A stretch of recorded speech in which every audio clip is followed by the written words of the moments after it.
This is Tom Doody, middle-aged American living in New Jersey near the Lincoln Tunnel. If you visit my website, you type Howdy Doody into Google. You'll find the correct spelling of the famous puppet. You then combine Tom Doody in a Google search for my site with Paula Brown. Hi, Tom. I've made this promise to myself that I will begin starting these talks, giving listeners what they might hear if they listen. Some people are turning in, and they're interested in Voodoo Talk, and they know they're either going to stay until they're bored or not. But some people might be here by chance and might want to know. So in my opinion, on the internet, there are 4 biggies that get attention, and they are sex, celebrities,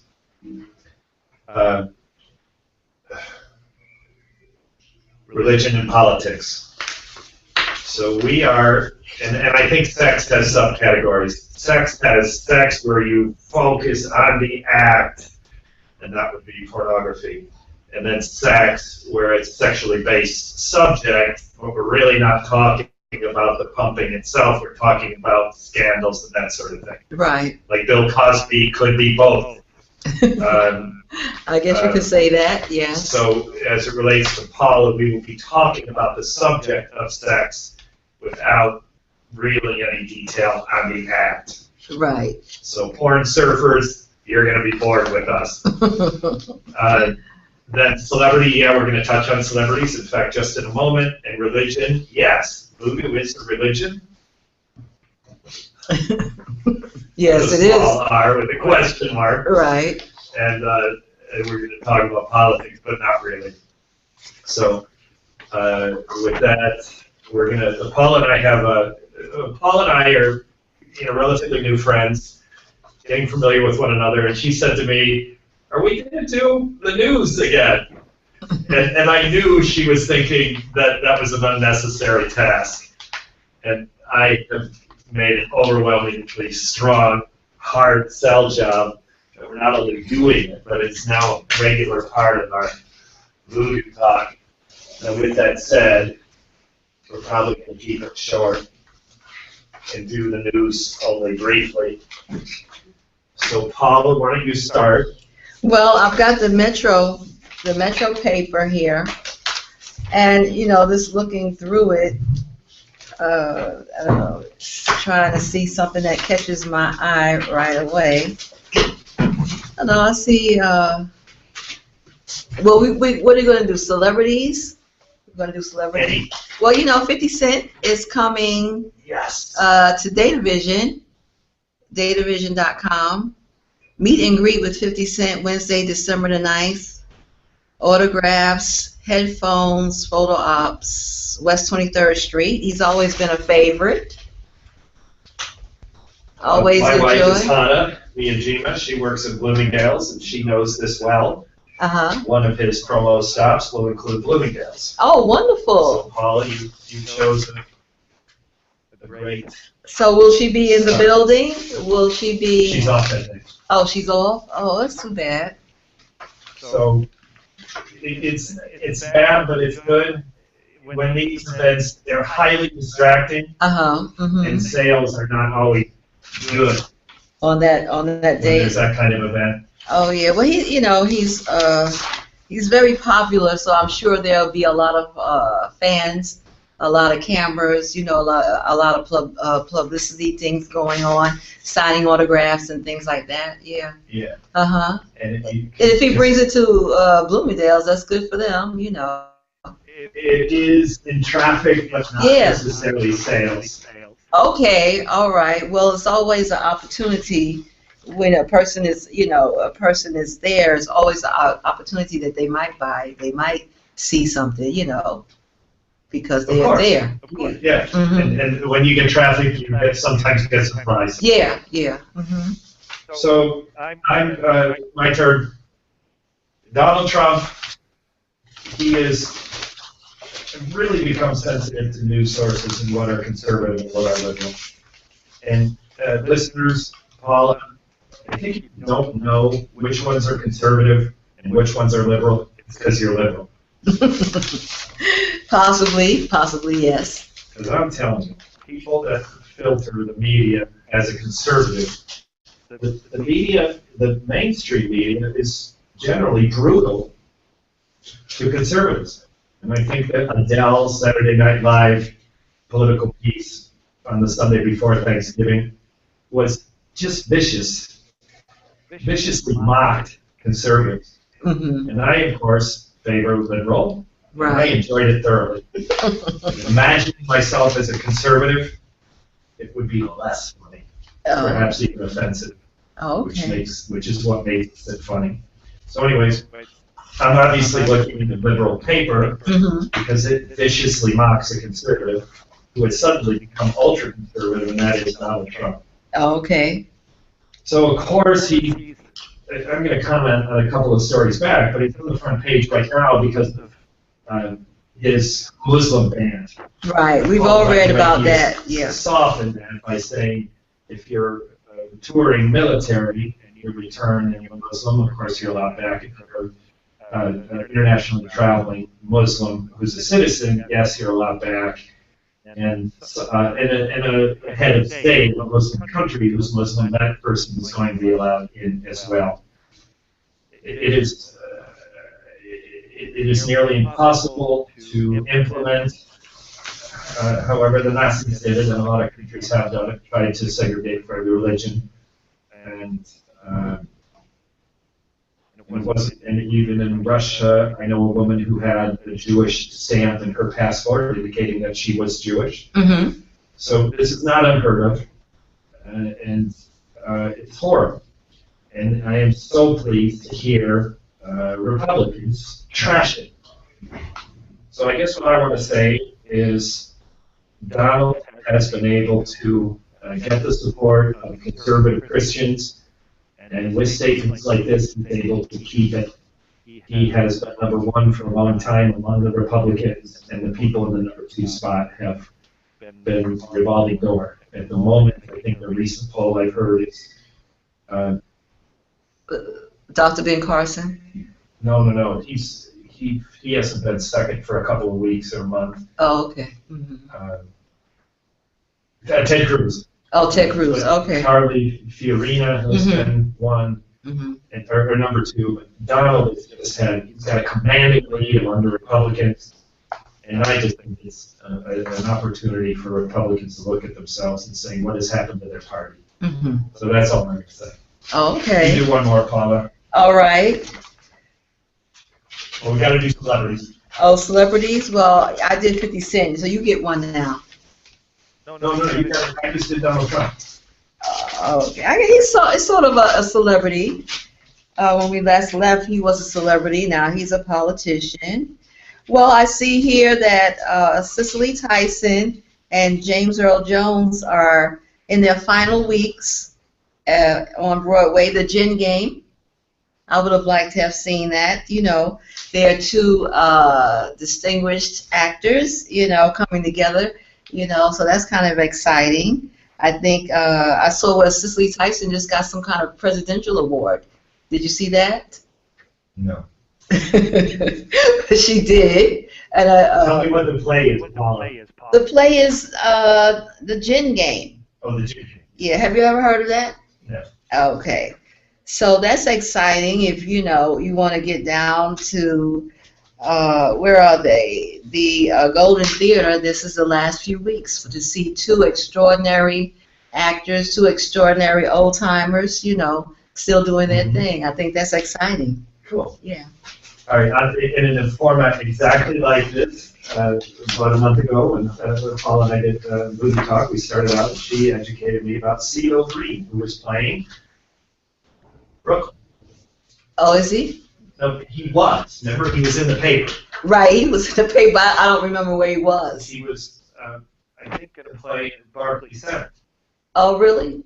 Oh, and I don't know. I don't know who CeeLo Green was. So right.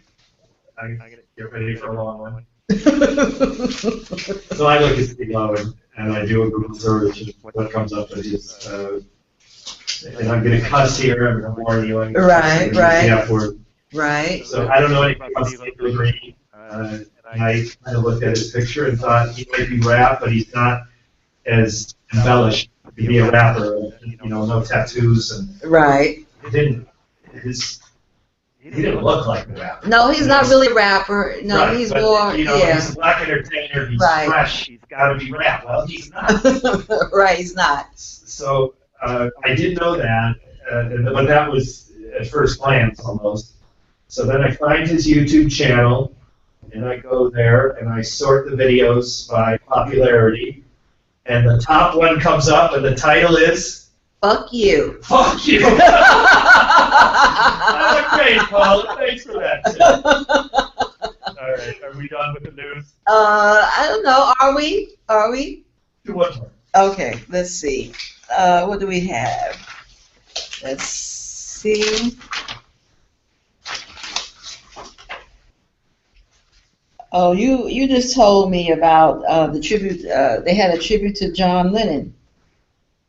Yes. Yes. Fans of the late John Lennon gather around the Strawberry Fields mosaic in Central Park to mark his 35th anniversary of his death, Yeah. which was yesterday. Yeah, you were just mentioning that to me. Yeah. Mm. My listeners, I discovered in the credible source, my wife, Anna, we looked at an image this morning, and she confirmed what I believe to be true, and I never heard anyone say it. Mm-hmm.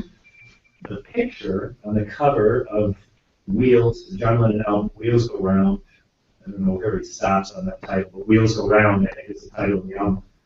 The picture, it's he and Yoko. Yoko's wearing heels, which to me seems like something hippies are not supposed to do. Yeah, this guy. So that in itself is kind of awkward, but when you're with a rock star, you can do whatever you want. Right. So they're walking out of the Dakota building. By my calculations, they are at the exact spot where John bullet collided and John ended his life. Mm-hmm. So we're going to start. Okay, all right. Okay. So by the way, that was sort of my suggestion to start. And Paula, by my calculation, she was kind of saying, let's not do it again. not that. I just wanted to. I just wanted to know if it was something that was working. Yes. You're being overly polite. Paula was thinking, let's not do that again. All right.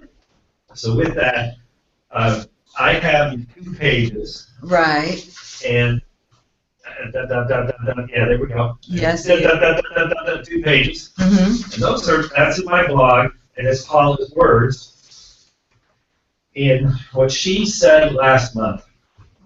Is it about a month? It's been about a month, yeah. Mm-hmm. So it's been about a month. And Patricia, I'm going to review a couple of things. Paula is the target of a voodoo spell. It's also considered it's a voodoo spell more specifically. With the voodoo jargon, it's a soul tie with a little something something. Right. Right. So voodoo spell, and I'm going to take credit for this being my phrase. I call it spiritual stalking. Do I get credit for that? Yes, you can coin that phrase. I coined that phrase, and I'm going to now claim. I think Paula sort of has a connection with that phrase, spiritual stalking, because it more captures the nuance of what's happening to her. The stalking, this is something Paula just can't get away from. So as compared to the phrase soul tie, which only means something to people who know voodoo, and voodoo spell, so let's cross off soul tie. That's not very useful unless people know voodoo. So then you go to voodoo spell, and quite honestly, voodoo spell, because of our pop culture association with voodoo spell to many sort of seems harmless. Okay. It seems like a joke to some people. Okay. Paula, is this a joke? No, it's not. This is not a joke. No, it's not. So that is my theory on why Paula sort of, I've heard her, I said it first, but I've heard her repeat it herself a couple of times. Paula, do you think there's any truth to that? Any truth to that? That this is more accurately describes to a broader audience what's happening to you, spiritual stalking. Yes. Yeah. Pretty much so, yes. Physically, mentally, yes.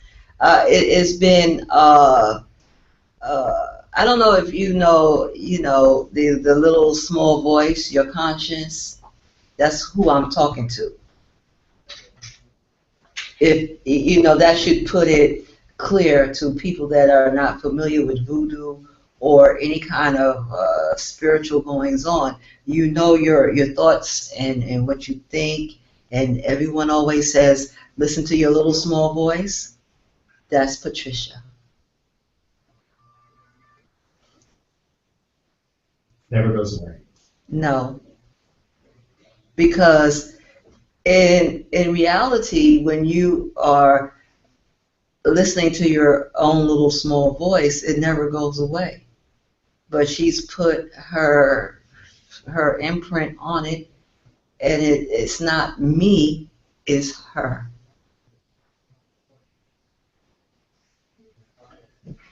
So Paula, to compare to stalking, and the image that I have, of course, is a man who stalks a woman. Mm-hmm. And there's usually some predator-prey sexual element to this. Either there's been a formal sexual relationship and it's broken and the man is still obsessed, Mm-hmm. or he's just obsessed. There's celebrity stalkers, celebrities that never know these people. There are some times when those celebrities, those women being stalked, sometimes they get a break. There's moments when they feel unbothered by this stalking. Unbothered by this. I'm I'm on right. I'm on 24/7 with this. This is not something where I'm paused. Like right now, she's pumping up the pain, you know, because she is not happy with this Voodoo Talk. So now I feel I'm always on with her, but she brings up the pain because she's not happy with the Voodoo Talk. Okay. Say more about how you know that. How I know what? She's not happy with Voodoo Talk. Because she thought we were going to talk about sex today, and she says, I'm already in a disarray in the street, and if you go forward with that, I will never be able to lift my head up. I have people out here that are having a problem doing business. Omo Batala Igbe, they can't do business out here already. So if you come and tell about the little ugly things that I do, and the little suggestions that I have made to you, and you put this on tape where everybody can see it, my life is going to, like it hasn't already, but she says my life will reel out of control. So that is why, you know, this gnawing pain in my pelvis, you know, is very disturbing, you know, but, you know, I know that we're here now and we're talking about it. So whatever happens, so you know. Paula, I mean, use the word threat through her voice that is not of the flesh. It's like a conscience. It's a voice that you hear that others don't. Right. She has essentially threatened you. Is that? Well, yeah, I get threats all the time. Right. Yeah. So why are you heeding the threats? Why are we here? Why are we at Voodoo Talk 4? Why didn't we stop? Because there are people that are going through the same thing that I'm going through, but they don't have a Tom Duty in their life. They don't have an opportunity to tell it to anybody. They don't have a mic. They don't have all of this equipment. You know what I'm saying? So that's why we come, you know, for me and for others that can't come. Let me answer the question I just asked you as if I were you, Mm-hmm. and then you can comment. One of the reasons you may be continuing in the face of threats is that, by the way, Patricia, we haven't seen her voice yet. Paula, I call her Patricia. Paula and I explained this. We call her by different names. I call her by the name her mother gave her. Paula calls her by Osayim Chowie. Okay. And that's a little awkward, but Paula and I, for reasons we've described, decided to continue that way. So Patricia has threatened Paula. Paula, for the reasons she just described, is continuing. essentially facing the threats. One of the things Paula didn't say that I thought she might was, it can't get any worse. Oh, it could get worse. Say more. When I say a soul tie with a little something, see, you know, as far as threatening people that I come in contact with.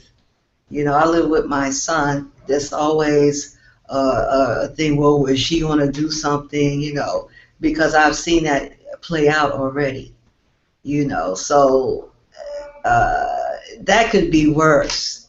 I mean, the pain could always, you know, pain could always be worse. Actually, this is pain that she says no one has voodoo pain. There's no such thing as voodoo pain.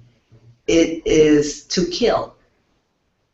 So nobody can testify to voodoo pain because this is to kill you. So, you know, I'm unique in that, you know, that I have voodoo pain. And she says anybody in santeria or voodoo will tell you there's no such thing as voodoo pain. All right, Paula, there's no such thing as voodoo pain. Say more about that, por favor. Well, you know, it's like, because these pains are to take you away, to kill you. So there is no, like, you know, people have been harassed, but these pelvic pains, and I mean, I got a pain through my breast the other night. I thought I was just going, I thought I was going to pass out. So those pains are to kill, but she likes to test Father God. You know, she likes to test. Paula, you're not answering my question. I said, tell me more about voodoo. There's no such thing as voodoo pain. You then describe voodoo pain. How that's can what you say there is no such thing when you experience it in a very painful physical way? But she's saying that no one else can testify to voodoo pain. Oh, in other words, you're experiencing it in yourself, in your body, but no one can say. Because they're all dead. External to you can validate, yes, that's right, painful. Exactly. Okay. Paula, we took a little while to get started. We're 3:45. We have till 5 or till 4? Till 5. Till 5. Yeah. Mm-hmm. We're moving on. Okay. Listeners, this is a funny thing that developed. Is for reasons I can't quite understand. Paula has come to trust it. She somehow has believed that, like, she's treating me like I'm some, you know, voodoo therapist or something. I know what I'm doing. So if you hear that in her voice, it's just a stroke of luck. I don't know where it's coming from, but I'm glad to have it. And I don't have good reason to believe that Paula's right, but I do believe. If Paula believes I'm right, then it can be right. Okay. So, and Voodoo Talk knows. Paula, in the closing minutes of Voodoo Talk knows, Paula says, next time, I'm going to tell you what Patricia wants. Right. Oh, you're going to wait till next time? Well, I think, didn't we go through that? Yeah, about. So Voodoo Talk opens. Right. Paula starts saying what Patricia wants. Right. Now it's my turn to say what Patricia wants. Okay, so I now will tell you exactly. So listeners, please, there's some humor in a very not funny topic. But Paula describes, starting out with that Paula, that Patricia, and these people she's associated, Paula, Patricia's name, and the people she's associated with. Osei Unchawi is my cousin, and her organization is Oma Obatala Igbe out of Brooklyn, New York. So they, and I don't quite understand the pluralness to they. Maybe Paul, I've pressed Paul on this. I'm kind of deciding I don't really need to understand they, why these other people are involved also. that Paula only hears the voice of Patricia, but somehow these other people in the voodoo organization are relevant. I don't fully understand them. If Paula, maybe if you think I need to understand it, then say more. But right now, I'm going to focus on this. Paula begins Voodoo Talk, whatever, with they. Again, I think it should be Patricia. Patricia wants to, but as Paula says, they want to ride my sex into the new age. Paula, did you say that? Yes, I did. All right. You want to change those words? At this No, point? no. Okay. So then she goes on to describe this in more detail, and then she turns to me and says, I'm actually looking for the text. I'm not finding it. I'm trying to get it exact, but I'm not going to. Then she turns to me and says, you know what I mean? Well, no, I have no idea what she means. This is an abstract concept. It's new to me. Voodoo's new to me. This idea that Paula thought I would somehow know what she means. You know, it's like she said, you know, I like peanuts better than almonds. You know what I mean? And I say, well, yeah, I do know what you mean, but this is a topic I just have no reference to. So no, I do not know what she means, but I'm coming to understand it. So ride my sex into the new age. Right. Ride. Dude, Like a horse. well, you know, not, you know, theoretically, ride, to be on, and to, you know, to enjoy whatever would come with that, you know. So sex is not gender. Sex is the act of sex. So when Paula says Patricia and her amigos and amigas, both applies. These people are men and women, right? Yeah, right. Okay. Mm-hmm. So these people want to ride the act of Paula's sex into the new age. Yeah. So when you say ride my sex, Mm-hmm. you mean the act of sex. Right. Here's the problem. Paula's not having any sex. No, I'm not. At this moment, no, I'm not. But when you have a crystal ball and you can see the future, you see, it's so wild. I can't even tell you, Tom. You could see, but she could see me with the mystery man. Right. But I want you to know, okay. Mystery man, we kind of use this phrase, Paula, this idea that, okay, Paula's not having sex, but Patricia sees a man in her future. And there's a little bit of Cinderella in this, right? Yes. This is not just a man. Right. This is the man. Right. I guess so. This is Kobe Bryant, physical talent, Allen Iverson's boyish charm, Right. and Denzel's good looks. Okay now. All right. Yeah. Did I do okay? Yeah. This is good. So this man is not any man. This man is the man. And the crystal ball is this idea that Paula will find that man. So, and have sex with that man, and not just once. She wants the Right. This was to be a long play. Right. Exactly. Yeah. So that's what Paula means. So let's go back. Paula, the Voodoo Talk says, by the way, I can tell you what Patricia wants. Well, I'm thinking, well, this is easy. If we know what she wants, let's give it to her, and then this thing's over. End of game. And so then she starts up with this phrase. It's really abstract. Rise my sex into the new generation, or the new age. And sex means the act of sex. Paul's not having sex. This is a problem. So where does it go from there? It's a dead end. I mean, did you get the right connection? I'm 60 years old. Not to say that you can't find love after 60, but how long are you going to wait? You know what I'm saying? And I've underlined this in Paula's notes. She said at least 5 times,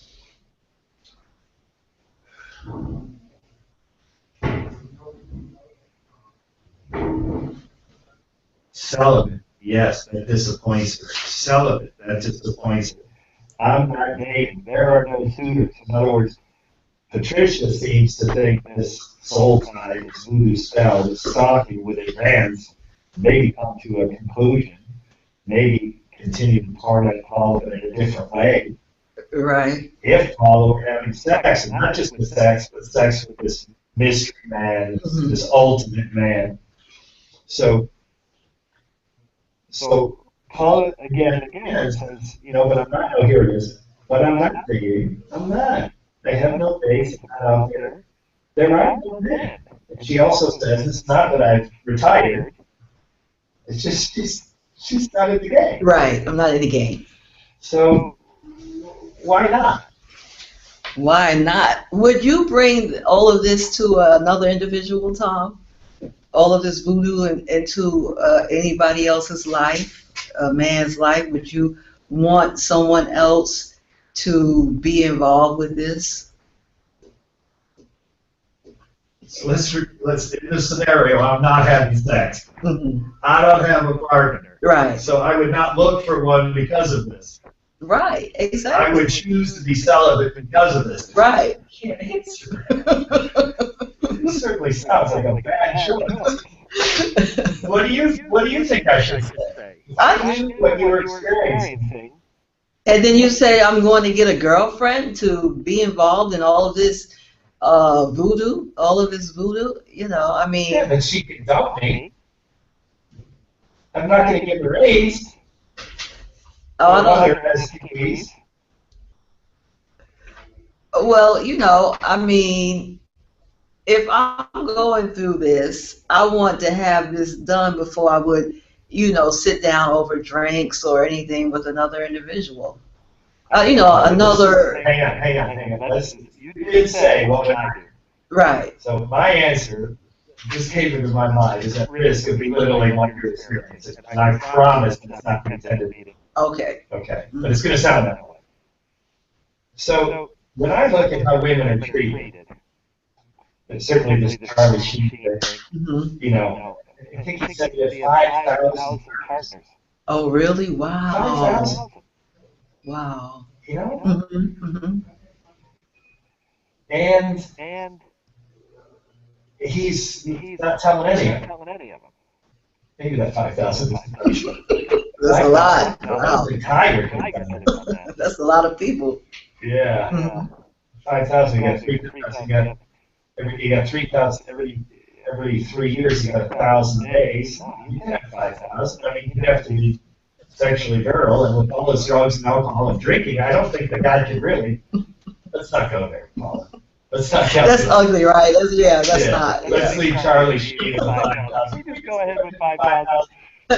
Not really questioning. Let's not do that. Right. But anyways, he's just one example of men treating women. Crosby is another. Right. Tiger Woods is another of the Tigers. His was relatively gentle. All these women were consenting. Right. He was lying to them, but he wasn't. They all knew he was married. Right. But then you go out of celebrity status and you go to the men who beat their women. And you look at I'm not going to get the name, but the man who punched his fiancée so hard. On the elevator? Yeah, casino Oh, elevator. yeah. It's a football player, yeah. She hit the floor like a sack of potatoes. Yeah, I remember that. Terrible. Yeah. And then, anyway, there's a whole list of women who are beat, physically, verbally mistreated, and it goes on for a long time. Right. Yeah. They feel trapped in these relationships, and oftentimes it ends with their premature, tragic, violent death. Right. So now I can bring a woman in. It's just voodoo. Come on. Paula, if I got a woman who somehow got her out of an abusive relationship, and now she's got me, and she's just got a little voodoo, wouldn't she think she got a promotion? I don't know. I don't know. I mean, really, seriously, you wouldn't want to bring anybody into this. You know, someone that you would say I that would Want to, but I wouldn't want want to to choose choose celibacy. celibacy. So where is it at? prayer.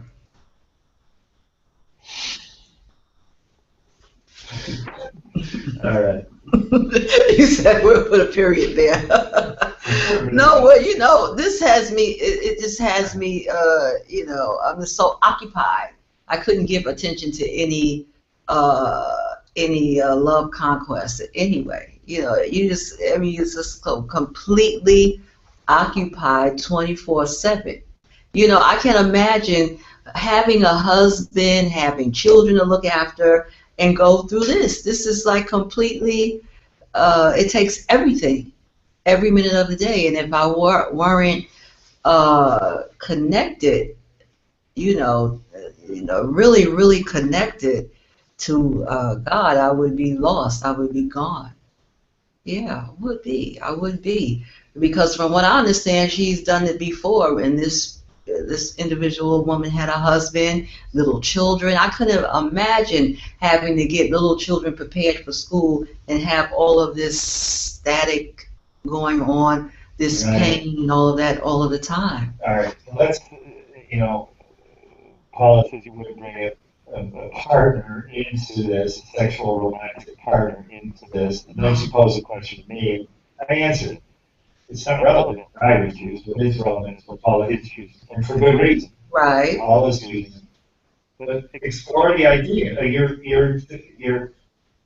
not actively looking for sex. Right. And you also said, I'm old enough, you're not in sexual pride. Right. However, you're not. I'm not dead. Right. So at least not permanently. Right. So you could be looking. So let's say, okay, I can see it. I'm raising my hand. I understand you elected not to. Right. What would you be like if you did? If I did, for Patricia. Let me be more careful with my question. So I'm going to read it again. Finish Voodoo Talk goes with policy. I can tell you next time what Patricia wants. And she opens Voodoo Talk journeys with Ride My Sex into the New Age. So I'm just saying, Patricia wants Paula to have sex. Right. And not just have sex, but with this ultimate man. So she's got to have to look on Match.com or some dating site. She's got to look on A-list.com. Right, exactly. She's got to get a great guy, not just any guy. Not just any guy. Disappoint Patricia. So right. This idea is, okay, well, if Patricia wants Paula to be sexually active, Paula be sexually active. Paula saying, no, I can't do that to a man. Okay, fine, you can't do that to a man. But what would it be like if you did? What would it be like if I did? Well, you know what? For me or for Oseye? Well, for Oseye, it's so much, it hasn't gotten bright enough, but it's so much attention now that it's like a catch-22. No man, because everybody's looking now. So, if there was a man, then she could be sexually fulfilled, but because everybody is looking, no man for Paula. Everybody's looking. I don't understand. I mean, as far as these voodoo talks, everybody, the spotlight is on them. As far as the voodoo. Okay, hang on. I'm asking you, Paula, to explore this idea. What if you were sexually active? And you just type Voodoo Talk. Let's try it. Voodoo Talk. Just comment. These are the three parts. You got a man. Right. And then when I say advance your thinking, it's a man is not just a prospect, but a man is a reality. Right. You go through this, you get a guy, he's a great guy.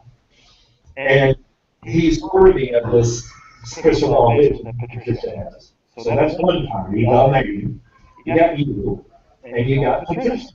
Describe what advance is, how long is it going to take to get a guy? 3 months. Maybe not even that long.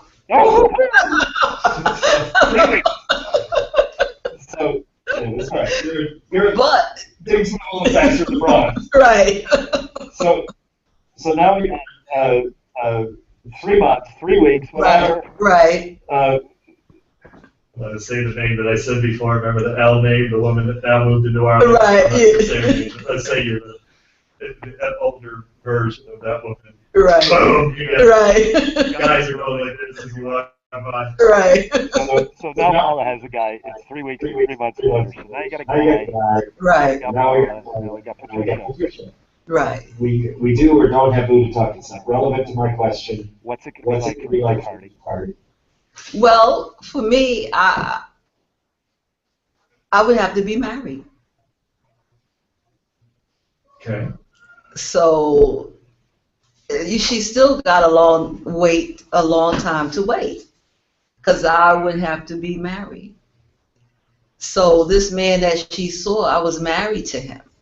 This wasn't a casual sexual encounter. Okay. So now you not just having sex, but you got sex. So however long that takes, now you got 12 months. Right. That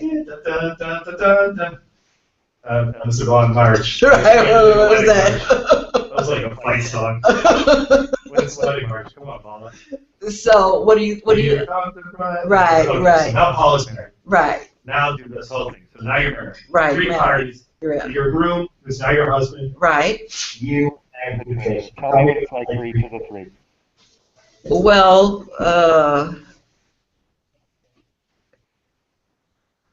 all of this was supposed to be unbeknownst to me. So is it unbeknownst to me, or do I know that Trisha is here?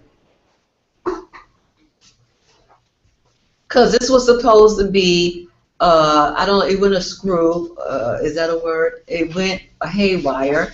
Now I'm talking to my little small voice, so I don't even know if I could get a husband like that, because I would have to tell him, what's going on. He says, well, maybe he would be like, well, 2 is better than 1. I don't know. I don't know. But she's getting her sexual fulfillment. Matter of fact, not only is she getting the sexual fulfillment, she's taking his brightness, his smarts. She's taking. She's experiencing all parts of the relationship through you. Right, exactly. the security, the marriage, Right. your life forever, Right. the sex. His goodness. Yeah, right. That's what she wants to see a great guy, but a nice guy. Right. Because she already told me, well, you never had a man like this, because I've been married. I was married once, and I had a husband. He said, he didn't have nothing that I wanted or needed, and I was at one point having sex, dating sex or whatever like that, and they're nothing but this man. I would have been good with this man because. All right, let me try to bring up this painful question. So let's say you could get a guy, you get married, and he's not good, according to Patricia. Right. And so but she's already seen that he is. She's already seen it. She's already looked at it, and she's seen that he is. All right. So the bottom line is you're not looking for your own reasons. Right. Because I wouldn't. There could be problems with it. It's not just a guy. It's got to be a guy that's suitable to Patricia. Right. And then if that happened, what would it be like? Well, I don't know. It wouldn't even happen. At this point, I think it's a no-go. You don't think he could be satisfied? Not now, because these people are used to doing things undercover. Yeah, it's not undercover anymore. Yeah. So what would it be like for your husband? Would he? I don't know. I don't know how it would be. I don't understand how the voodoo would work. With him, but she did tell me that ultimately she was going to dissolve me out. Paula would just dissolve out, and it would be my husband and her. That's what she says. That's what she says. Damn. You finally got your guy. And you don't even know right. Exactly. now you're watching. Right, right. All right, that sounds bad. Yeah, that's not a good thing. So, listeners, make no mistake about it. This is, I brought up a famous voyeurism, criminal voyeurism that ended up series of murders in Italy. And this was it's called Il Mostro di Florence, which is the monster of Florence. And this was a man who was doing what was a common pastime in the Florence countryside, which is sit out in the woods and watch cars. It was a common practice with young Italian couples who were still living with mama, did not have sex at home. Of course, it's a Catholic country. They deny that these people are having sex outside of marriage, and so they're having sex in their cars. And these men would probably still be today come to the popular parking spots and watch these cars rock. And it was just a crazy thing. But the more I thought about it, that surfaced just because it was fresh in my mind and it seemed relevant to the conversation Paul and I had. But this idea of watching the car rock somehow generating sexual pleasure for the observer just by knowing what's happening in that car, it's sort of relevant. Yeah. Mm-hmm. Say more. Well, you asked me, did I find it to be strange? And I didn't find it to be strange. I don't know. Where are you going with this? I'm just trying to give listeners, and me for that matter, some sense of a real-life example that describes someone getting sexual pleasure from other person's sexual activity. I mean, I know this is a famous perversion, and I read one account of a man who was, his wife participated in this, and she would bring guys home and have sex, and he would stay in the closet and watch. Right. Okay. I stopped thinking sexual perversions are weird because there's so many of them. Pedophilia, by the way, monster, watching cars rocky, breaking the car and kill the man and the woman. Yeah. Do it in a very specific way. It was just ugly. And put his signature on the murder. It happened over several decades. Didn't kill all that many women, didn't kill all that many men, maybe less than 20. Maybe even less than 15. But it happened over a very long period of time. So I'm done with thinking sexual perversions are weird. There's so many. Right. And if but what's perverse to you might not be perverse. If a man somehow finds it pleasurable to watch his wife or his partner, whatever it was, have sex with someone else. Right. And the woman agrees, and the man agrees, they're doing something like this. So who might say it's a bad idea? But that's the only reason I'm bringing this up, is that I think the man in the closet at least has some kind of show. He's looking for people or something. Right. He's recording. Got headphones on like I'm wearing now. The reason why I bring up the monster is the monster's not watching sex. The monster is seeing a car. And see the motion in the car. He's imagining what's going on. So he's not, this is not pornography. This is true. Enjoying the sexual pleasure, just knowing that it's happening there. And as compared to the voyeurism of the man standing in the closet watching his partner have sex, to me there's even a broader distance. And for some reason that seems to lend itself more to the situation with Patricia. To me, she seems very removed. Removed in what way? Okay. The man in the closet, right, enjoying sexual pleasure through his partner, wife, whatever. He's at least watching the sex. Right. So, okay, people get aroused watching pornography. Right. This is understandable. But now you're an old man, and it was generally old men in Italy that do this. They're watching cars at night. Right. So they sit in the woods and watch these cars. And when they know what's happening in the car, the sexual activity begins and advances.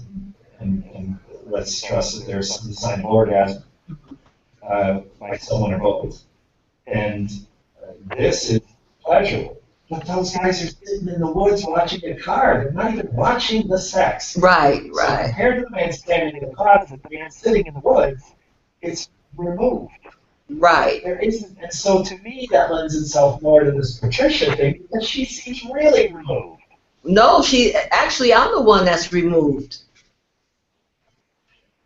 Say more. I'm the one that would be eradicated. I mean, I don't really understand the real goings on of the voodoo, but she talks all the time and she tells me, like, for instance, she asked me, well, you like this certain movie star, right? She says, how would you like to experience him sexually? I wasn't going for that. I didn't want to do that. I didn't want to partake in that. So I don't know how that would work. Would it just be his essence, or would it be what would that be? I don't know what that meant to partake of someone and they're not in the bed with you, and they're not. You can't see them face to face. They can't hear you call their name or whatever like that. So what is that when you ask me? Well, you like his acting. Let's see what he's like sexually using voodoo. I don't. So voyeurism. I don't know. I don't really understand the goings on of that. But this is what she was saying to me at one point. I think what you are saying is that, here we go. Think about this question I phrased. What the man in the closet experiences. Right. What the man sitting in the woods experiences. Right. And then what Patricia experiences. Right? Right. Neither of us can really pinpoint what they experience. Right, exactly. You're right, right. But to me, the most removed of all seems like it's Patricia. He's not even physically there, but the polish, you don't get to the same place. Right, right. I mean, physically, she could put herself physically there with voodoo. Okay, so let me try this. I think I got something relevant here. You ready? Mm-hmm. So you've got the man in the closet. Right. I'm referring to, and I can't remember where I read this, but it was long ago. Mm-hmm. This probably is hard for you to believe, right? That this boy goes, man, he has an agreement with his wife. She consents. She hooks up, brings a guy home. The guy doesn't know the husband is in the closet. The husband or partner hook up, whatever. And watch the your computer is twisting around. The man in the closet gets some sexual pleasure out of this. Right. And there's the man in the woods, which is kind of, I've pulled this model from the monster of Florence, who's a famous serial killer. And he is watching cars, so he's not standing in the closet, he's not even close to the sexual activity, and probably can't even hear it. Mm-hmm. Certainly not mine. Maybe an orgasm, if it's loud enough. Right. And maybe if it's convertible or something. And then there's Patricia. Right. It's just some sense of voyeurism. Again, experience sexual pleasure through someone else's sex. To me, it's just very simple. Patricia is furthest removed because it's not physical at all. But for me to say that is really naive, because the idea that anyone gets sexual pleasure at all, watching a car, just knowing that someone's having sex in that car, that's pretty removed also. Right, it is, yes. Mm-hmm. So again, person A, person B, or Patricia, man in the closet, man in the woods in Florence, or Patricia, we really have no idea what they experience. What we do know is that there is motivation. By Paula's account of Patricia is motivated to experience sex through Paula. Right. Right? Mm-hmm. I can't validate that this is true, but I do have come to be persuaded by Paula's account, and I do believe that it's true. And then again, it is proven by fact that not only was the murderer, the monster of Florence, hiding in the woods and watching cars, but it was a fairly popular Italian men pastime. Okay. And so it was not only one man that did it, but when they investigated, they found out it was like, it certainly wasn't a football stadium, but it was not just one guy. And so then they had to deal with guys that ended up confessing that they were out in the woods watching cars rock, but they weren't the killer. Oh yeah, I was out here to watch the cars rock. I'm not here to kill people. Right. And then the investigators had to kind of accept that and clear people as a suspect.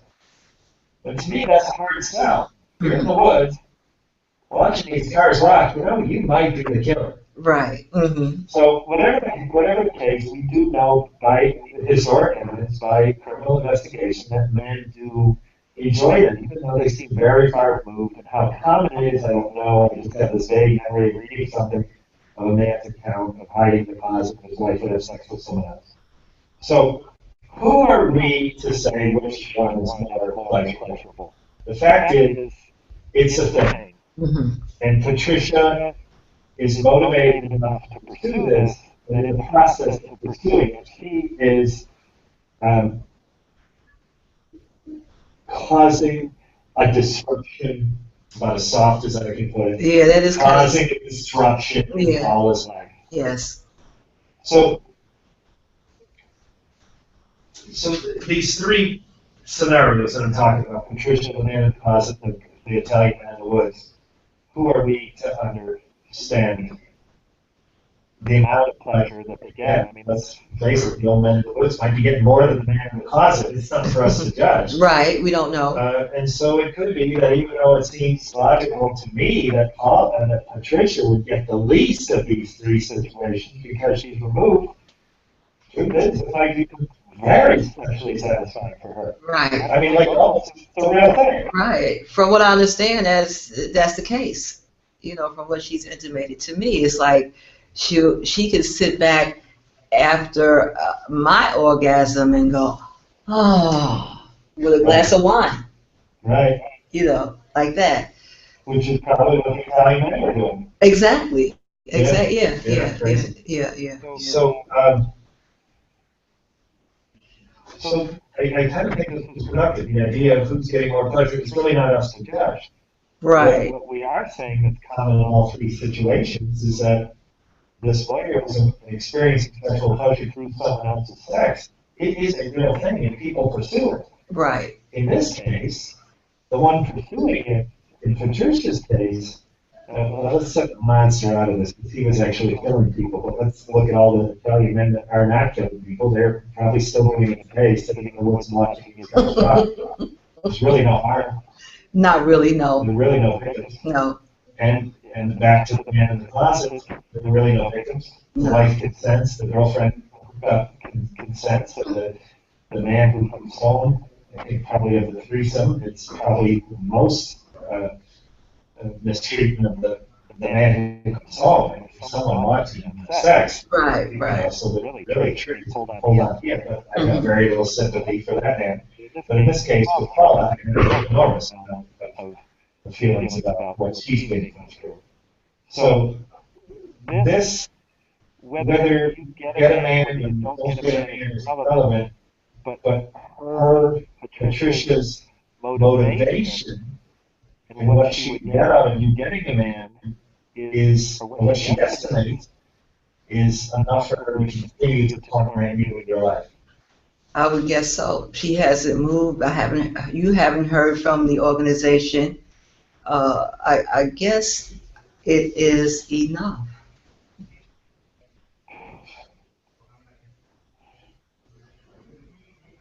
And you think, as you understand Patricia's motivation, this is one thing she wants. She's not doing this for other reasons. Jealousy. I guess it all stems from the same. I got documents here. What do I have here that I'm going to say if you don't say it? Well, you What say did you it. say last time? I said a whole lot of stuff. What else does Patricia want? It's in here, and I even have it underlined. I'm serious. Okay. All right. What Paula said last time is do the. Hmm? It was your phrase. Do Do the Jesus thing with me. Oh, right. So Yes, she that would was like that. Yes. So Yes. before you comment, let me add something. Paula said, do the Jesus thing with me. It's toward the end. Do the Jesus thing, which means loving her despite, the Bible says that you love your enemy. Wait, you quoted the Bible, my dear.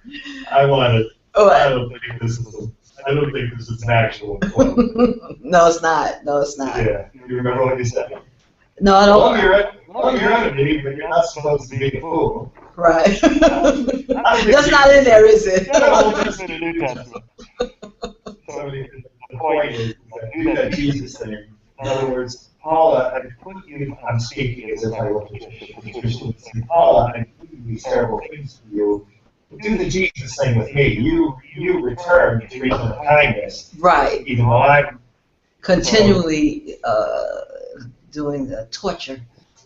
So some of the other phrases I have on my Paula says, we're not going to hang out, but it is your belief that Patricia would like to hang out. She would like to be your friend. Yes. In a face in the flesh traditional manner. Shopping. Shopping. Like Yes. where? Wherever I would go to shop. Wherever I would be. Abroad, here in America. Okay, Because she sees money also. Voodoo Talk 3, 34 minutes and 42 seconds, you say, she wants to hang out with me. Now you also said, You never invite me. you never invite me over for dinner. Oh, no, I would never invite her over for dinner. Yeah. Right. Would you? No, I wouldn't. All right. What if I had these credentials I'm always referring to and emphasizing that I don't have? But what if I had? Like one of my idols, as you probably know, not because I've said it, but I refer to him again and again, is Dr. J? Dr. Phil. Oh, Dr. Phil. Dr. Jason, in his prime. Not Dr. J and Paul. In his prime, oh, you guys, a big afro. Right. Yeah. That was as cool as you get. So yeah, Dr. J would be great. So the idea is that what if I were Dr. Phil and said, no, Paul, this is your assignment. Right. Invite her over to dinner.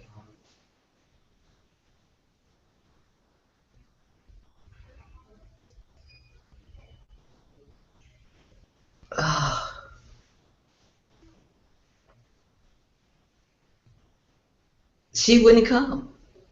But you didn't say that right. You said invite her. Thank you. Oh, it'd take a while. It would take a while. It would take a while for me to even do that. It's so savage the way I'm treated by Osei Mchawi. It's the savagery is this mind blowing. All right. Listeners, I'm going to come out here for a little demonstration. I attended a week at the Meadows. The Meadows was a rehab facility, and there were people who were credentialed people who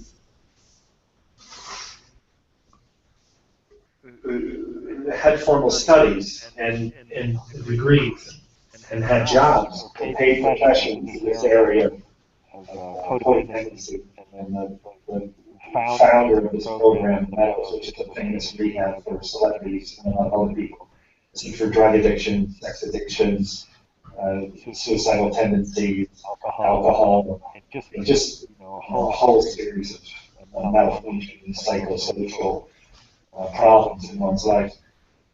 So this is first of all, in the desert. It's a town called Wickenburg, Arizona, Okay. which is this kind of forgotten town that looks like an old horse town that now happens to have cars. And it is in the perimeters, in the periphery of this desert town, there are these resorts, and one of them was the Meadows. So I go there, had family members there also supporting this family member who's a patient, and in the cafeteria, and this man gets up on my Catholic childhood and your Christian churches has a pulpit. You call Catholics always have different words for things, but you call that a pulpit, right? Right. Yeah. So the pulpit was where the preacher. So this was kind of like a pulpit. It was fastened to a pole in the middle of the cafeteria, and all of a sudden, you'd be sitting there, you just arrive, and you're having coffee, like trying to understand why you're there. Well, you're there because you love a family member, you've been invited. You don't know anything else. I had read the founder's book before I showed up, but that was optional. So now all of a sudden, a man gets up on the pulpit, and I'm trying to keep the image on me for a moment. He gets up on the pulpit, and he's got a cape over his shoulders. It goes down far, and he holds the cape in a theatrical way, and he says, "I am a powerful man in recovery." Wow. Without prompting, many people, almost all the people in the cafeteria knew what they were supposed to say, and they said, "Yes, you are." My point is, in a clinical setting, if you were paying me $40,000, like these patients were paying to be in this program, they can make you do stupid things. So I'm not giving you an assignment like, Steve, go to the church on Sunday, stand in the pulpit, I'm not doing that. I'm saying invite her over for dinner. Sounds reasonable. In context of this crazy assignment that the therapists made their patients stand up on a pulpit, prompted by nothing but their own initiative, and say to a cafeteria full of strangers, "I am a powerful man in recovery." But I am a powerful woman in recovery is also relevant. I never heard that one. I only heard men do it. Right. And I understand it. I did ask, and I understand that women did it also. This was happening through like times in the cafeteria for an entire week. The week wasn't 7 days a week, it was 5 days, 4 days, 5 days. But it happened a lot. That's a crazy assignment. To me, okay, so don't answer the full question. But doesn't invite her over, if this was a clinical setting, you were paying me, and I gave you an assignment. Right. Doesn't this assignment of invite her over for dinner sound a little more normal than stand on a pulpit, wear a cape, and say, "I'm a powerful woman in recovery"? I'm trying to get the sense that maybe my suggestion isn't so crazy. Well, I think I told you, Tom, that me and my sister, Michelle, we Who went. Who I met. Right. Well, I didn't know it was your sister at the time. We went to visit Osei Chawi because I wanted to, at that time, to confront her. Do you know that while I sat there, she was doing voodoo on me? As I sat there, my feet were burning because she was doing voodoo on me across the table. Say more. I don't know what that means. I mean, she was. I came there to get some answers. I wanted to, ask her, why am I doing? She denied that. Let me interrupt. I said, why don't you invite her over and then you go to the face-to-face example. Now I understand. Yeah. The idea of having her for dinner is intimidating. Yeah. And one of the reasons is now she is in your space. Right. Okay. So let me go back to where it says,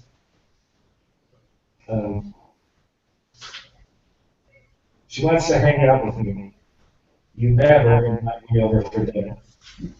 What if you twisted that and said, okay, let's go out to dinner. Now you're in public, it's a little safer, and it's not your space. Provided you pay your check, you can just walk out. Yeah, but she wants to be with me. Don't say that is acceptable. But am I right? Given the risk that you were about to describe, and I interrupted you, isn't the out to dinner, if you were to consider one of them, out to dinner would be better than inviting her into your private space? She doesn't want, this thing that she wants is she wants this money that she's seen, this fame that she's seen, all these good things coming into my life. She doesn't want to sit down with poor Paula. Where's this husband that she's seen me getting it on You with? said it, Paula. It's your words. I will read it to you. You never invite me. Well, that's wrong. You would never invite me over for dinner. So, interruption.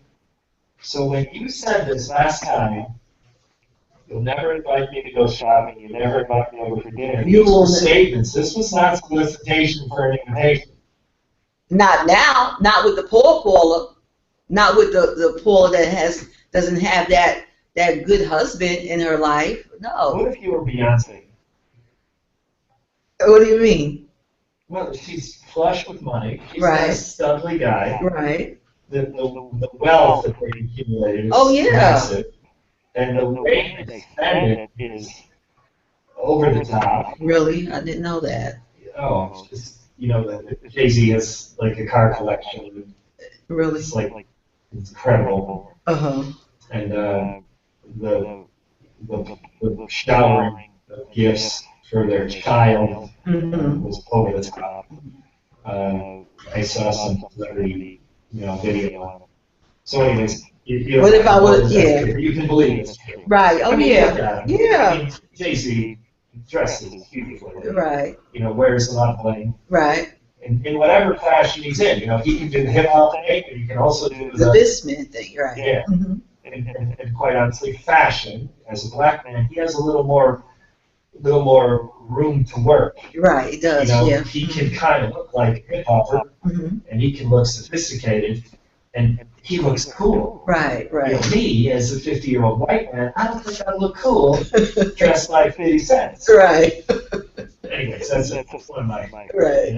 And I can't wear a black huge afro like Dr. J. But anyway. Right. So whatever the case, if you were Beyonce, you have tons of money, and you got Jay-Z. Right. What would it be like? Oh, then we would be going to shop. With the same more. You would invite her to go shopping. She would want to go with you and buy something. Right, exactly. Yeah, now I mean, why would she want to do that now? She wouldn't want to do that now. A crystal ball is a funny thing. You see things that are coming down the line. So she doesn't want this present life. She wants this life that she's been holding me in the voodoo jail until I get it. All right. So Paula, here's what I'm going to do. We started. She wants to life, sex, and the new age. Right. Does she want anything else? I get the idea. Yeah, she wants to hang out with you. Maybe invite for dinner, but then you say that there's a qualifier, not in your current condition, only if you were blank. Right, exactly. And so what if, as a professional therapist, which I'm not, what if I had the opportunity to give you a assignment? I said, just consider it. Go shopping. Dinner. Coffee. Coffee is always safer than dinner. You don't have to decide. And what are we supposed to talk about? I don't know. But you're talking to me. Maybe you should try talking to her. She won't talk to me. She won't talk to me. I mean, when we went, my sister and I, we went, and she blatantly lied in my face. Say more. She denied that she was even a voodoo priestess. She was scared. Yeah, she was even, and her own people said, well, why did you deny that you're even a voodoo priestess? Because of the shame. This is so shameful for her that she cannot consider doing anything. She can't meet with me. I want to interrupt. Okay. So what if there were conditions? What if you were able to put conditions? Which I have no idea how you'd be able to do that. What if you said, all right, the condition of going shopping comes with this idea. You at least admit to doing voodoo. You don't have to admit that you do it to me. You're responsible for this stuff, but at least admit that you're into voodoo. Does that make a difference? No. All right, what would make a difference? If you could put conditions on that invitation, what conditions would make a difference? That you will have a viable exit, EXIT, out of my body and out of my life. There's no chit-chat to be had. How are you going to do this where you can leave out of my body and out of my mind, my mind's eye. She's in my mind's eye doing all kinds of freaky things. I think you just said what you did not say last time. But you came short of saying last time. You said last time, We're not going to hang out. Love your enemy, but you're not supposed to be a fool. Then you also said, Tom, you're good. Tom, you're good. Yeah, we discussed what that meant. Online. Right. Paula says, Tom, you're good. It's not a compliment of me being anything good or anything. It's not an evaluation of me. What it is the suggestion I was making was essentially beyond what Paula would consider. Right. So, but now I'm hearing you say, something different. Tom, you're good. Was like, no, it's too far out there, Tom. I can't even consider it. No, we're not going to hang out. There was some emphasis in your voice when you said that. I mean, no, it's just not going to happen. Mm-hmm. But now I hear you saying a softer version of it. Am I wrong? Because I'm hearing you say, if she loves my body, is there an if this week that wasn't there last month? No. Maybe it was one that I just didn't say. I don't know. I mean, she does not want to sit down with the poor. Back to 30 seconds. You said exit. E-X-I-T. To me, that was the if she exited, then you could shop. I can't shop today with Osei and Chowie because I don't have any money. You see, the crystal ball showed money, fame, and fortune, and I don't have that. So she does not want to shop. She says, well, if I wanted to shop with a poor person, I could shop with someone in Omo Batala Igbe.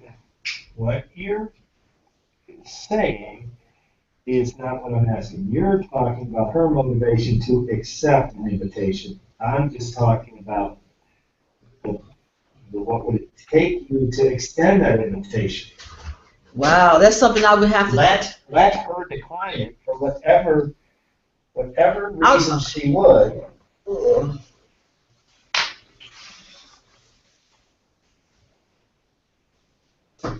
Let her decline the invitation for her own reason, but what would it take to extend that invitation?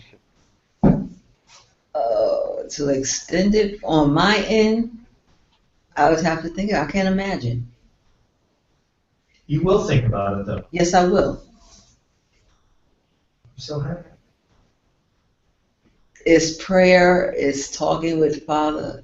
I will do that. Yes, I'll do that. You know, this is huge. Is it really? Oh my God. You take this piece of paper, and you go back to what you did a month ago. Uh-huh. And it was, these were not your words, but it was absolutely not. Uh-huh. Now you're saying, yes, you'll think about it. Yeah, That's progress. I could progress on my end.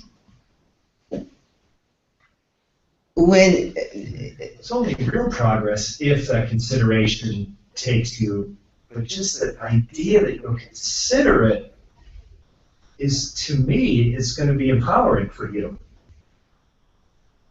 But it won't stop the pain. It won't stop the pain that I feel in my pelvis. I understand, but Paula, In life, when we extract from a moment, from a situation, what we can do. Now you've gone beyond that. You've invited me into this. Right. To say, let's look at it together, and what can we do? So in other words, I don't want to just look at this situation. I'm humble enough to let Tom into this conversation, and I'll sit in front of a Google Chromebook and put it on the internet because I'm willing to look around the corners. I'm willing to look under the curtain. I'm willing to look everywhere. Mm-hmm. Because if I'm not seeing it, maybe someone else will. Right. And maybe somehow Tom's questions won't reveal it to Tom, but maybe they'll reveal it to one of our listeners. Right. Okay? That's what you're willing to do by doing this, inviting me into this. And so let's say we, in this process, I don't give you credit for it, but I'm certainly credit for orchestrating the process. Let's say one of your listeners, one of your friends, could be a stranger or a friend, we have both listeners. Right. I've good reason to believe, I know we have your friends who are listening, who know you that are listening out of friendship loyalty. Right. And I also know that we have strangers. I say that because I don't know. You know, because they could be, the numbers I'm looking at, and I click it through reports, they could be 100% of your friends. Right. I don't really know how many friends you have. Mm-hmm. I know you're popular, and I do know that, and you know that. So anyways, you'll at least have friends who are listening. They might hear something. Mm-hmm. Because of your humility, invited me to this, I got this thing together to not only ask some questions, hopefully some ones, hopefully some revealing questions, and something, and now also you have a conversation with a friend that has a little more traction to it. Uh-huh. Instead of just friends talking, you're like friends with a little more. I don't have any friends. I don't have any friends. You talking about spectators? The woman out of state who Oh, that's high school, old high school chum. Yeah. So I'm just saying, you've got listeners. Right. Okay. And those listeners might also say something. They might, I mean, Paul, I went through this and I underlined some things. Yeah. You know, so your friends might essentially not do it in such an obsessive way like I did, but just do it in a casual way. Right. Say, Paul, this is what I heard. So my point is you have really opened yourself up to a whole host of possibilities by doing this with me. Right, I believe Okay. so, yeah. So you have not only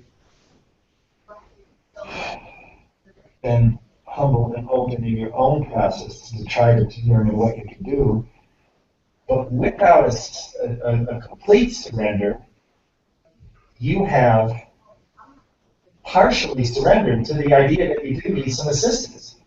Yes. Yeah. Mm-hmm. And that assistance can reveal something you wouldn't have revealed on your own. I agree with that. Mm-hmm. Okay. So that's, so what you just said, you're going to have to dial the tape back. What you said when you said, yeah, I'll consider it. To me, I heard progress compared to what you said a week ago. If you were to listen to what you said a month ago, I just called it a week, it's a month. If you were to listen to what you said a month ago and listen to, yeah, I'll consider it. Mm-hmm. This to me is progress. To me, when we make a bona fide search into what can we control in a situation Uh-huh. and Mm-hmm. consider things that we determine we need to do, it still doesn't help. Then when we go further and ask other people to offer advice, Mm-hmm. and then seriously consider what they're advising, wow, Mm-hmm. that opens doors, Paula. Okay. So just what you did to say, yeah, I'll consider it, for one thing, it's time to wrap up Voodoo Talk. Right. I think it's Voodoo Talk. Because this is remarkable. Okay. And I think to illustrate that to yourself, because I don't think you've heard it in your words, but I did. Mm-hmm. For the Voodoo Talk that went before this a month ago, and you hear how insistent you were about that, and then today, you're considering, Paula, that's an open-mindedness now that not everyone has. You know, by being in this with me and being on the internet the way we are, you're not 1 in 1,000. I mean this sincerely, you're 1 in 10,000. You put yourselves in a special category. Mm-hmm. And now to do what you did last week, to feel in your heart to say, no, I won't consider this, and also a month later, I keep calling it weeks, it's a month. Yeah. Mm-hmm. Now a month later, saying, okay, I'll consider it. What do you can consider? I don't know. You can consider something that you wouldn't consider a month ago. Right. And that's what's important. Okay. And I mean, if you look back to what kindergartens taught, mothers and fathers try to teach their kids, is, dealing with bullies, or which is not too far fetched from this Right. situation, Yeah, it's a bullet. or in just relationship problems in general, look at what you can do. And to bring an example that we talked about before, a woman who's in an abusive relationship, how many of them don't get out? Right. And when they do, they look back and wonder why they didn't sooner. You know, because quite honestly, they don't do it soon enough, and sometimes ultimately not soon enough because they're killed, murdered by their abuser. They don't do what you're doing.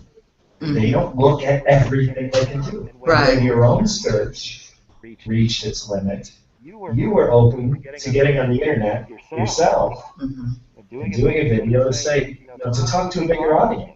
Right. And then when I offered to get involved, you said, okay, yeah, let's try that. Paula, this is 1 in 10,000, this is 1 in 100,000. I wouldn't imagine that to be so, but I do believe you. It's rare. It's way less than 1 in 100. It's way less than 1 in 1,000. I think it's 1 in 10,000 or less than that. Okay. You need to just continue the process that you started, look at what you just said you would consider, and be open to where it goes. Okay.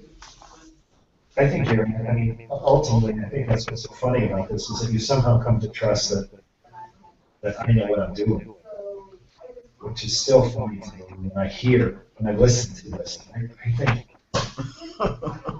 how did I fool her? I don't know. I don't think it's that. It's just, all of the, pieces coming together, and you're just part of the puzzle, And I'll give you a sound bite. I said one time, I interrupted you, say, okay, Paul, I'm going to change subject. And you were kind of moving on the subject. This was on Voodoo Talk Trace a month ago. And I said, Paul, I'm going to change the subject. And you said, okay. So anyways, whatever the point is the truth is, I compare this to a therapy situation in the desert of Arizona. Right. Where I am taking the role as a therapist. Ultimately, therapists don't do anything. Right. The success comes from their patients, from their clients, solving things on their own. Right. So, I think, to some extent, when I lack in qualifications, I'm potentially supplementing what I lack in qualifications with the hands. I'm saying, I'm going to ask some questions. I'm a curious guy. Right. I like Paula. I truly want something good for her. I want this negative to pass out of her life. So I'm motivated. And I don't think I can interpret and somehow reconcile this thing, but maybe someone can. So let's get it on the internet. Let's get some other listeners and see if someone can figure this out. Right. Because I'm not finding the answers, right? It's not that I'm not. I mean, I'm just like any other listener. I might, or I might not. I'm strictly trying. Right. This thing is evidence of me trying. Right.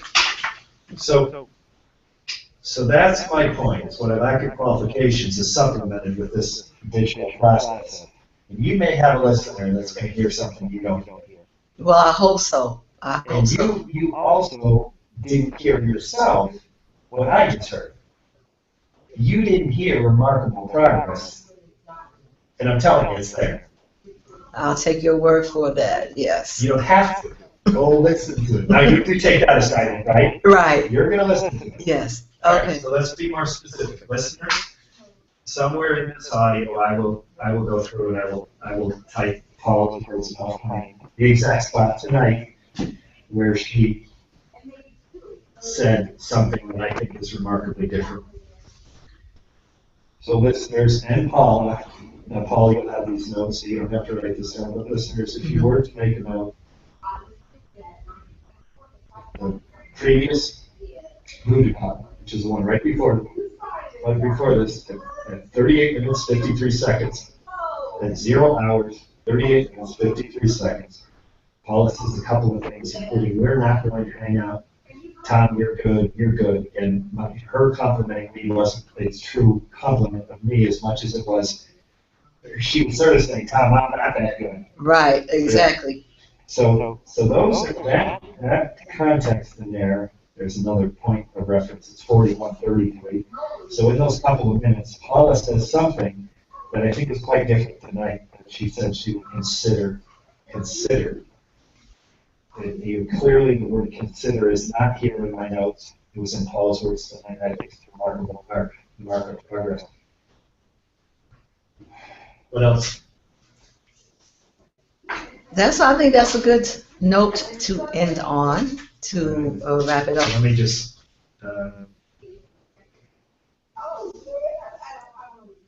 Yeah, I think I got through all this, Paula.